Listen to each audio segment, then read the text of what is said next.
আজকে চলে এসেছিলাম আমরা ইতিমধ্যেই হালিশহর রামপ্রসাদ ঘাটে। হালিশহর রামপ্রসাদ ঘাট হয়তো আমরা সবাই চিনি।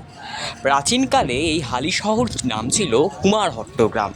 যে কুমারহট্ট গ্রামে সাধক রামপ্রসাদ সেন তিনি কিন্তু সিদ্ধি লাভ করেছিলেন। কালী মায়ের এই উপাসক হয়ে উঠেছিলেন হালিশহরের এক প্রাণ কেন্দ্র, যাকে আজও বাঙালি মনে আছে।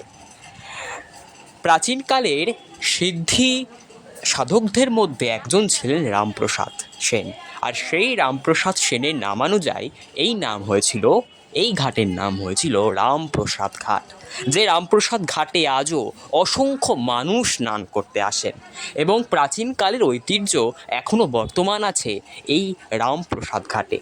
হালিশহরে রামপ্রসাদ ঘাট স্টেশন থেকে একদম অটো কিংবা টোটো গাড়ি করে একদম কিন্তু রামপ্রসাদ ঘাটের রোডের মধ্যে নামিয়ে দেবে এবং সেখানে কিন্তু রামপ্রসাদ ঘাটে স্নান করতে পারবেন আপনারা।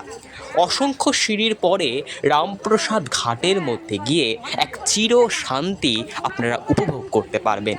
হালিশহর অর্থাৎ প্রাচীনকালের নামানুযায়ী যার নাম ছিল কুমারহট্ট গ্রাম, এই কুমারহট্ট গ্রামে রামপ্রসাদ সেনের ঘাট অর্থাৎ এই রামপ্রসাদ ঘাট অত্যন্ত কিন্তু জনপ্রিয় এবং মানুষের এখনও পর্যন্ত তাদের ভক্তি এবং বিশ্বাস এই ঘাটকে ঘিরে কিন্তু রয়েছে। তাই আমরা এসে পড়েছিলাম এই মুহূর্তে রামপ্রসাদ ঘাটে। যে রামপ্রসাদ ঘাটের সেই অস্ত ভাঙা সূর্য অর্থাৎ বিকেলবেলার সেই সূর্যাস্ত যেন মনে হচ্ছিল লাল টকটকে সূর্যের রং গঙ্গার ধারের মধ্যে পড়ছিল। এমনই হোক সকল রামপ্রসাদ ঘাটের ভক্তি এবং পুণ্যার্থীদের এমন আশা এবং ভালোবাসা। নমস্কার।